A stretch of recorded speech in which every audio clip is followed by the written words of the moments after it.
നിങ്ങളുടെ ഇഷ്ട പരമ്പരകൾ എക്സ്ക്ലൂസീവായി സൺ നെക്സ്റ്റ് ആപ്പിലൂടെ തികച്ചും ഫ്രീ ആയി. ഇപ്പോഴേ ആപ്പ് ഡൗൺലോഡ് ചെയ്യൂ.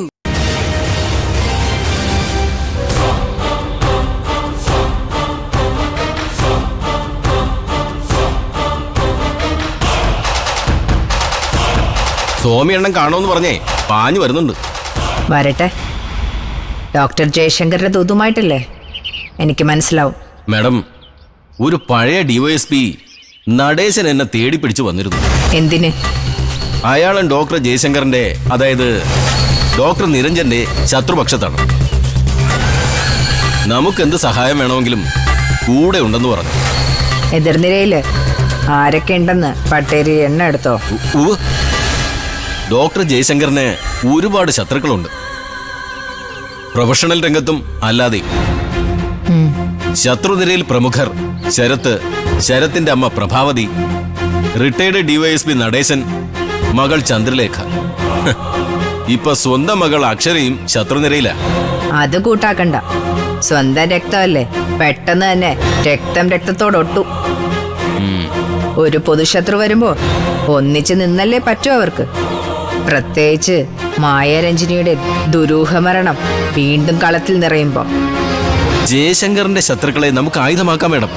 അതെ, അണലിപ്പാമ്പുകളെ അസ്ത്രത്തിൽ തൊടുത്തുവിടുന്ന നാഗന്മാരുടെ യുദ്ധതന്ത്രം. വരണം. തങ്കച്ചി മേഡം കാത്തു നിൽക്കുക. ഉള്ളംകാലം എന്നതുപോലെ പാവം സ്വാമി പാഞ്ഞു വരുന്നുണ്ട്. വരട്ടെ.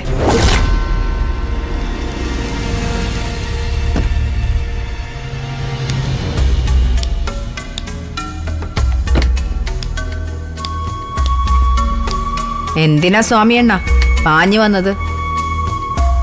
എന്ത് പറയുന്നു സ്വാമി അണ്ണന്റെ ഡോക്ടർ ജയശങ്കർ സാർ? സാറിനോട് ഇത്തിരി ദയവ് കാണിക്കണം. ജീവജലവും ജീവശ്വാസവും ആയിരുന്നു സാറിന് ഇവിടുന്ന് കിട്ടിയ പണം. പലിശ തരും, സാവകാശം വേണം. പിന്നെ പക, വൈരാഗ്യം, പ്രതികാരം അത് ഒഴിവാക്കണം. 3 മാസം, 3 മാസത്തിനകം എന്റെ മുതൽ ഞാൻ പറയുന്നത്ര പലിശയും ചേർത്ത് എനിക്ക് തിരികെ കിട്ടിയില്ലെങ്കിൽ ഡോക്ടർ ജയശങ്കറിന്റെ വീട് ഞാൻ സീസ് ചെയ്യും. എന്നിട്ട് ഞാനും എൻ്റെ മോളും അവിടെ വന്ന് താമസം തുടങ്ങും.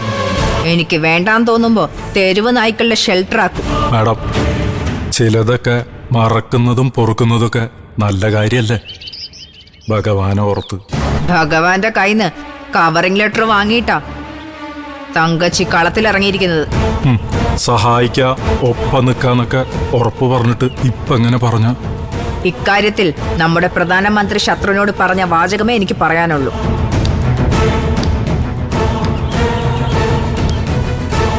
ചോരയും വെള്ളവും ഒന്നിച്ചൊഴുകില്ല.